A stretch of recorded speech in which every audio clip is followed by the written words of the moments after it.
байцгаана ингээд октоо та бүхэнд өнөөдрийн мэндийг хүргэе. Ингээд өнөөдрөөс эхлээд би Сэгсэрмаа сайтн дээрээ туулын болон гэсэн өөрийн гэсэн болонтой болж байгаадаа маш их баяртай. За ингээд өнөөдрийн дугаараараа та бүхэндээ би та бүхэн анзаарж байгаах би ямар ч бүдэг нүрэндээ төрхөөгүй. Тэгэхээр би өнөөдрөөс өөрийнхөө нүур арчилгааны талаар та бүхэндээ хуваалцахаар хэлээ. За тэгэхээр бүгдээрээ ингээд эхэлцээ.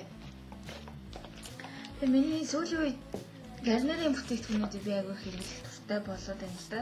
Ягаад тэгэхээр миний ярьс маань өөрөө эмзэг, за хуурайшилттай, мөн холимог, батг гарамтгай, нөхцөл тэгтэй тийм ярьсан ба. Тэгэхээр за ялангуяа хаврын нөхцөлд бол угаасаа арчилгааны гол дүрэн бол чигшил гэдэг учраас за тэрийгээ дагаад маш сайн чигшүүлэх ёстой байна. За мөн хоолн дээр анхаарах те болж өгвөл тосгох багтай хоол идэх. За тэгээд усыг маш ихээр уух, за ногоон цай байж болно. За тэгээ гаднаас нь чигшил өгөх байх, дотроосоо ч байна те. Тэгэхээр ер нь сүүлийн 4 сарын турш би энэ хүү загсны тосыг ууж байна.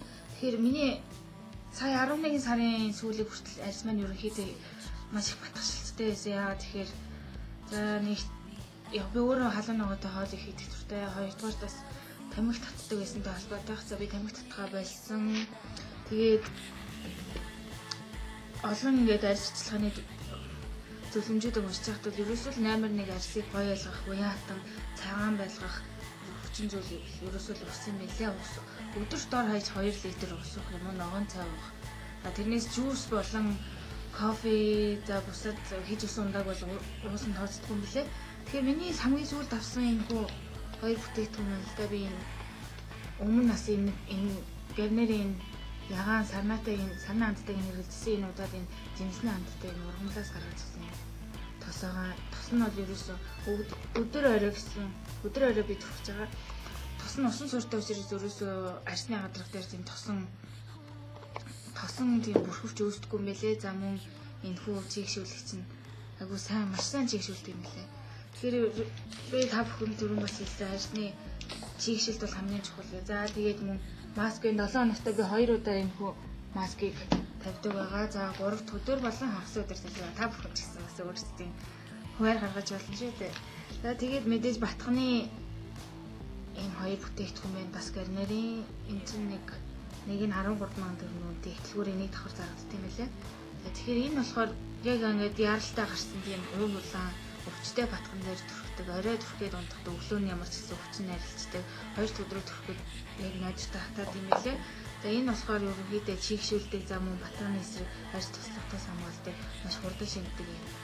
Өгөрчийн үнэртэй тос байсан. За тэгээд дараагийн туртай бүтээгдэхүүн гэх юм бол хоёулаа чигшүүлэгч спрей дээр.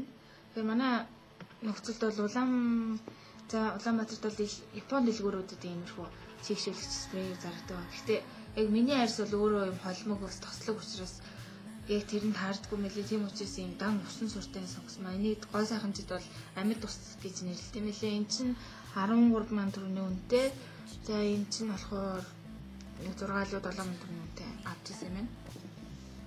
За тэгээд мэдээж хаврын бас хамгийн чухал нэгэн зүйл бол яхаарахгүй нарны тосоогоо.